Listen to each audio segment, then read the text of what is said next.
Hey y'all, welcome to Tammy 2's Vintage, and have I got a haul video for you today.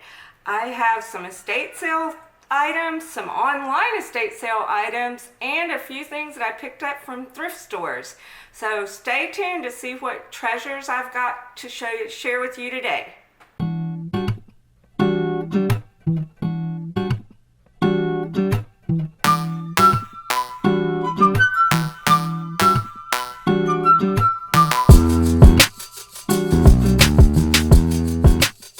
Hey y'all, thanks for tuning in to Tammy 2's Vintage, where I share my love of thrifting, junking, collecting, and treasure hunting, along with some adventures in reselling too.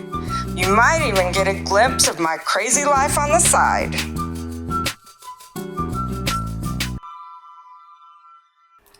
I really like those online estate sales, and there is a company here that's doing it where they just put up the items and list prices, and if you want it, you purchase it, and then at the end of the sale they set a pickup time and you can go. I went today and picked up some items, and I just pulled up and there was a sign that said honk for service, and when I honked, the lady came out, asked for my name, told her, she went in, grabbed my stuff, brought it out to me, and I never even had to get out of the car, so that was super nice.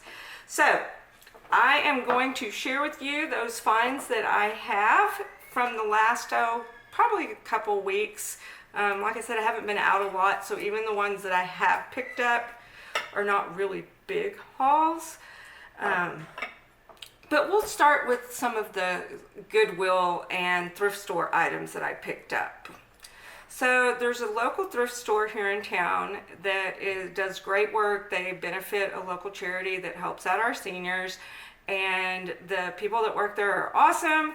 And so I try to frequent that one as much as I can. Again, I used to be like every day. Now it's more like once a week maybe. So these are the things I picked up last time I was there. And so the first thing is this little guy. And he is actually, I'm not sure what he's made out of, some kind of silver metal. But he is made by Napier. And if you're not familiar with that name, Napier, they are actually a costume jewelry company, and their jewelry is very popular in the vintage costume jewelry world. And so he was made by Napier, and I kind of assumed that he was sold in jewelry stores or fine department stores as a gift. I think this would be like a gift for a nursery, a new baby, a child maybe, but it is a bank. He has a little slot there so that you can put your coins in there. And then this one actually opens, can you see the little screw right there? So the bottom, it takes that little screw out and the bottom comes off, and then it clips right there in the front. So anyway, that's a little out, and I think he was a couple of dollars. So anyway, he's cute. This little creamer was a lot of fun. When I picked this up, I just love the style, love the airbrushing, the scales, and you may not be able to tell on the video, but there actually is a little bit of raised dimension on those scales in the mold. And then this handle was just a lot of fun, like a sea dragon or the dolphin that they used to stylize that way, and the seagull on the front with all the little accents of gold and things. It is in wonderful condition, fine china, very nice, no chips or cracks anywhere that I have found, which is really cool. And it is made in Denmark, and the mark says B&G something Benhaven. I think that may be in another language because there's that little O with the line through it. I'm not really sure how that should be pronounced, but it does have the gold accents, great condition. This creamer, I believe I paid $2 for that. So very good deal on that one. And then this cutie, look at her. Look at that face. Isn't she adorable? This, I don't know how old she is. I'm kind of assuming she's not that old. But she is a vase, which I thought was fun. So figural vases are always look good. The cats do well. There's a lot of cat lovers out there. And this one is all hand painted with detail, not only on the front, but on her tail, all the way around on the back. She's got that fun flowers, and she's just got that typical cat look, unimpressed with the world look on her face. And this was hand painted in Italy. So I could not find anything like her on eBay, so I really kind of have no idea how she'll do. But anyway, I thought she was fun, and I paid maybe $3 or $4 for her, but she's cute. Now, one of the people that works there, he's actually the one who helps run the thrift store, knows that I love Pyrex. And so last time when I was there and I picked these things up, he said, hey, make sure you see this. Look what I got. Pyrex! Yay. So this is an oval casserole. So, because it is oval shaped handle. And this is an 043, which is the 1.5 quart casserole. It's got the mark on the bottom. And Town and Country was one of the later patterns produced by Pyrex. And you can see it doesn't have that circle pattern on some of the older pieces.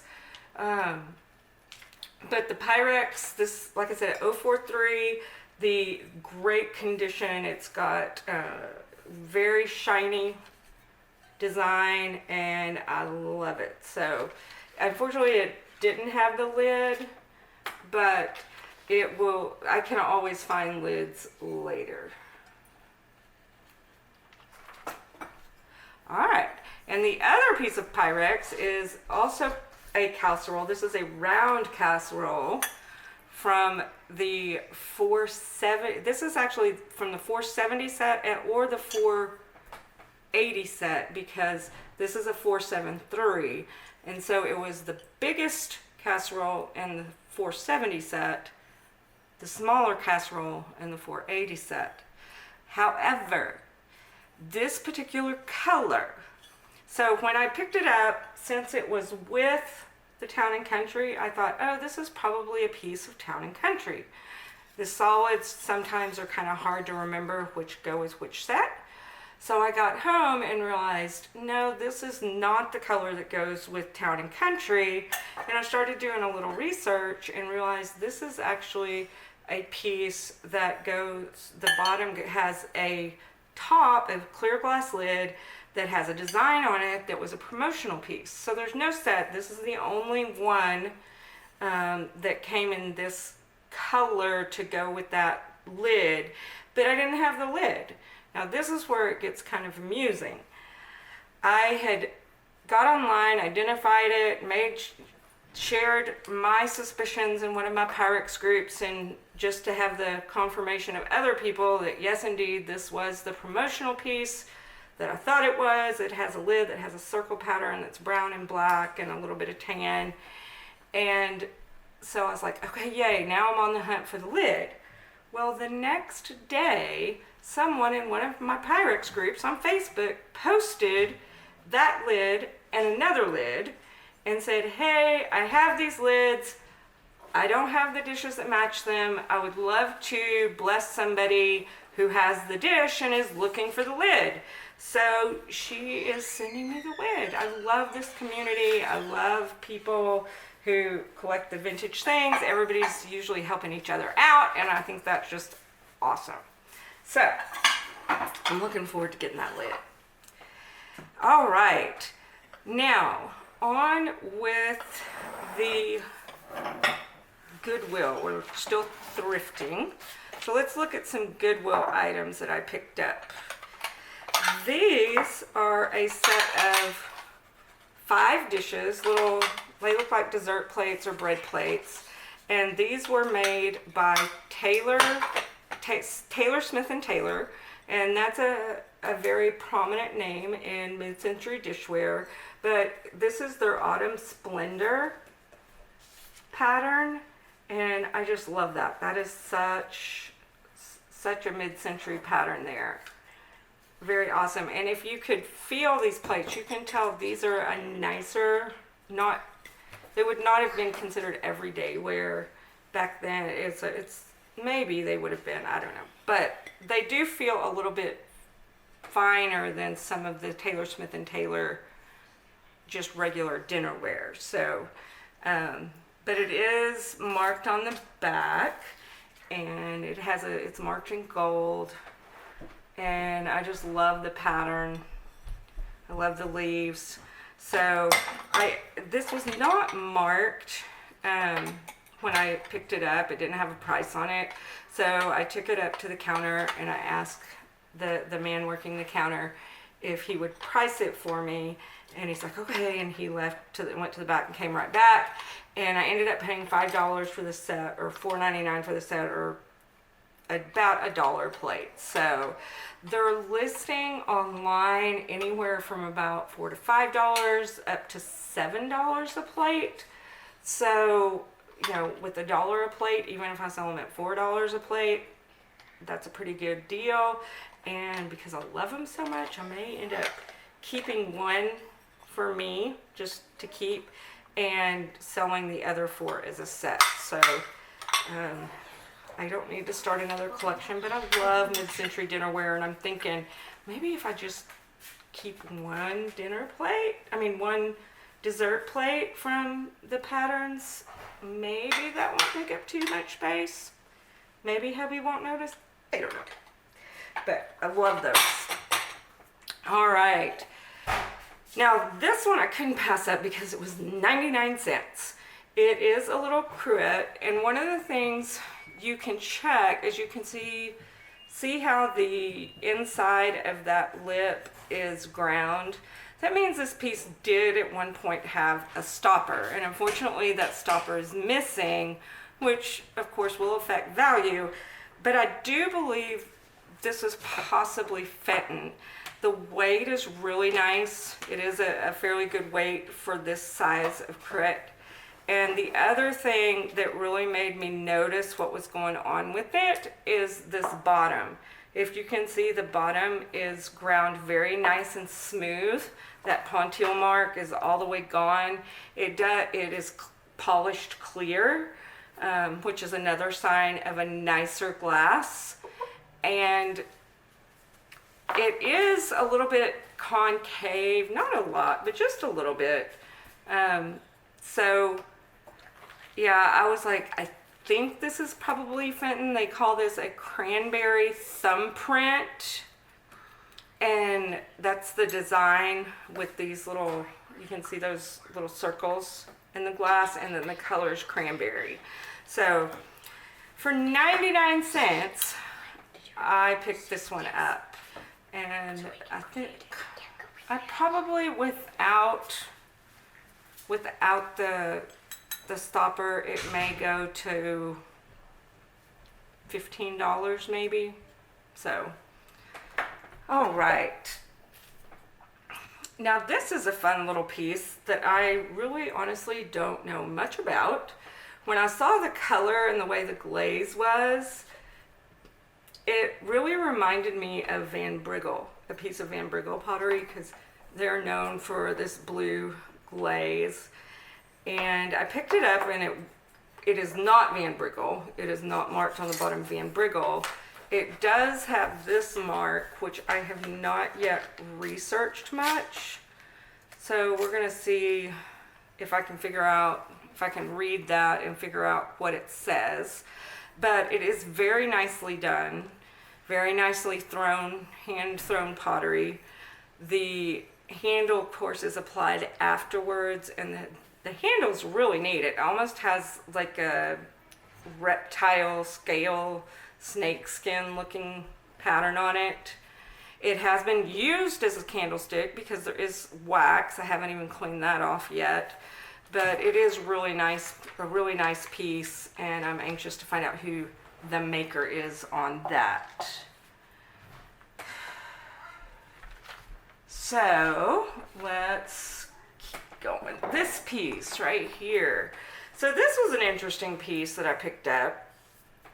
You know, it looked kind of vintage, and I turned it over, and it has a McCoy mark on it. Can you see that McCoy mark? You can see how it, kind of, but you can't see what it says. And so, all right, that's McCoy, and it says LCC on it, USA, and the number at the top says 7528. Now, what's interesting about this McCoy mark, and like I said, I don't know if you can see it, is the C does not overlap the M. On most McCoy marks, it does overlap the M. And McCoy was one of the things that my mother collected when I was a child, and we were always looking for when we were in antique shops and places. So that's one of the first marks that I learned to look for when I was a child growing up and antiquing with my mom. And when I saw this McCoy mark, I was like, that doesn't look like the McCoy mark I know, because that little C does not overlap the M. And so I was not for sure that this was the real McCoy. I love saying that. I think it's funny. But anyway, it was $2.99. I was kind of in a hurry. I just grabbed it. I was like, okay, well, that'll give me some research. Well, I did find out that this is a real McCoy mark. It was used in the 70s and early 80s, which kind of corresponds with this look. The browns and stuff and the fruit were very popular motifs in that time frame. So yes, this is a real McCoy as far as my research has shown so far. McCoy is one of those things you want to be really careful about, because they were very heavily faked and reproduced, unauthorized reproductions, because McCoy was so popular and did command such high prices at one time. There were a lot of people, unfortunately, out there trying to cash in on that. So make sure that if you are purchasing McCoy, especially if you're spending very much money on it, that you do your research and know that it is an actual McCoy piece before you shell out a lot of money. But anyway, this one looks like it is. All right, speaking of McCoy and whether it is a real McCoy or not, this is another piece I picked up at that same thrift stop, the same Goodwill. And this one, it is very hard to read, but it does have a mark. If you're looking for it, it does have a McCoy mark on the bottom. It's kind of interesting because a lot of McCoy pieces have a partial dry foot with the ring being unglazed and the inside glazed where the mark is. This is heavily glazed over the whole foot. And that's part of why it is so hard. Let's see, that's the right side up. That is part of why it is so hard to read that mark on the bottom. I did do a little research online, and I did find a couple of other examples of this mold with the McCoy mark. Very easy to read. But I'm not convinced yet. I'm not 100% certain if this is a true McCoy piece, because all the ones that I have found online that have this mold are solid. They're one solid color. They do have the matte finish, but they don't have this airbrushing over the design, over the leaves and the bottom. Now, if I had one of those pieces that I absolutely knew was a real McCoy, and I could set them side by side, one of the ways that you can tell a difference between one that has been reproduced or faked and a real one, if it's from the same mold, the fake will be slightly smaller. And the reason is because when the people who faked McCoys, they didn't have the actual molds. They had to make a mold from the original McCoy piece. They'd go out and buy the real piece and then take a mold of it and use that to produce more. But what happens is since they're using the end product to replicate a mold, when they fire that piece, it shrinks. There's always some shrinkage with ceramics inside the kiln. So the pieces that are faked in that way are going to be smaller slightly, not a lot, but they will be smaller than the original pieces. So like I said, I'm still looking for some more information on that. The fact that the mark is so illegible bothers me, and hopefully I can find out some more information on that. I love that research part. And this was only $2.99. Unfortunately, it does have a very small crack there. That one's, it's almost like a heavy crazing, but it is a crack. It barely goes into the ceramics, and it does have a very small chip up here on the lip. So, but I did like the piece. I do like the lines. I like the glazing. I like the way the airbrush technique is done. So it is a well done piece. I'm just not sure if it's an actual McCoy. And then the last piece I picked up at the thrift stores was this Bake Right bowl. Now, if you've watched my channel very long, you know that I collect mixing bowls. We were already talking about Pyrex. My Pyrex has kind of expanded to include mixing bowls from other kitchenwares. And so this little bowl, it's, a kitchen bowl, was not very expensive. I think this one was $2.99, $3.99. And I really liked that cross stitch or needlework looking transfer on it. I thought that was really interesting. But you can see it's very discolored. It's in really bad shape. However, a while back I got a child's dish that was heavily crazed, very discolored, worse than this, really bad. And it had some serious condition issues. It had some cracks. It had some pretty significant chips. It was not good. So I said, I don't have anything to lose on this piece, so I'm going to try some different things and see if I can experiment and get that discoloration out. Well, the first thing I did is I filled up my sink with vinegar and baking soda, and I put the dish in and soaked it, and it came out looking like this, like the bottom. Really, really nice. So it didn't take all the discoloration out, but it really made a difference. So this bowl is going to go in that vinegar and baking soda bath, and we're going to see how she comes out. But either way, this will probably stay in my personal collection. All right, now moving on to estate sales.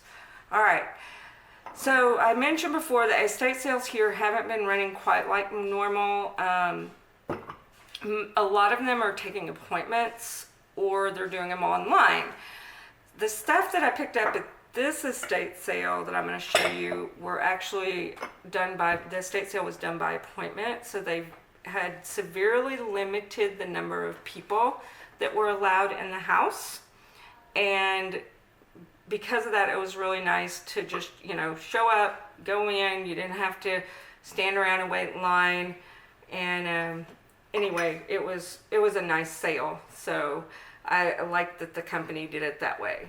And these things, unfortunately, when I got my appointment, it was a later appointment. It was actually later on the second day. So a lot of the items that I was interested in were already gone. But I did find a few things that were that I needed to come home with me. And the benefit is that it was 25% off that day. So this is one of the things that I do collect. I have a collection of fairy lamps. And fairy lamps, I notice a lot of times at the thrift store, they don't know what these are. So you'll find a bottom piece sitting over here. You'll find this sitting somewhere else. But fairy lamps, there's a lot of collectors out there. they tend to sell really well. So you might just keep an eye out, familiarize yourself with what the pieces look like. There's some of them that have 3 pieces to them, more pieces. But this one is a Moon and Stars, which is my first Moon and Stars piece. This is oh, I just noticed it has a chip. Aww. Anyway, it's going in my own collection, so that's fine. But this is my first Moon and Stars, which is a very popular pattern, and I didn't have one yet in an amber color. So, but it's really pretty, and you put a little candle in it. Most people suggest using tea lights and not votives, because there are some of them that with the bigger votive candle have been known to crack, and that would be really sad to crack one of your fairy lights. And I actually am on the hunt for the little battery operated LED tea lights, so I can use those instead. Pyrex, I always talk about Pyrex. The other 2 things at this estate sale that I picked up were these 2 bowls. Now this is Pyrex, this is not Pyrex. This is from Hazel Atlas, and this is from Pyrex by Corning. So Corning is the glass company that makes Corningware, Corel, Pyrex, Visions, several other different kind of kitchen glassware, and they also make things for labs. So some people come across things from science labs that are labeled Pyrex, and I'm like, what the heck is this? So because of the different type of glass that they've developed that is heat tolerant and tolerant to temperature changes, Pyrex is used in scientific settings as well. So, but I did want to show you this. Both of these pieces unfortunately have what's known as dishwasher damage. And you can see, compared to that Town and Country that I showed you earlier, here it is. See how nice and shiny that pattern is on the Town and Country, and see how kind of dull and washed out the pattern is on this gooseberry. That's what happens if you put that Pyrex in the dishwasher. And some people say, I've always put my Pyrex in the dishwasher and I've never had a problem. Well, you may not at this point, but every time you put it in there, it is wearing just a little bit. And once that shiny top layer is worn through, you can't get it back. So just to be on the safe side, I recommend that people hand wash their Pyrex, because this is still a nice bowl. There's no chips and cracks. The pattern, color-wise, as far as being all there, it's really nice. There's no scratches. So it is still a decent bowl, but unfortunately it does have that dull instead of shiny look. And because it was the 25% off day, this was marked $8, and so I ended up paying $6. So not a big investment.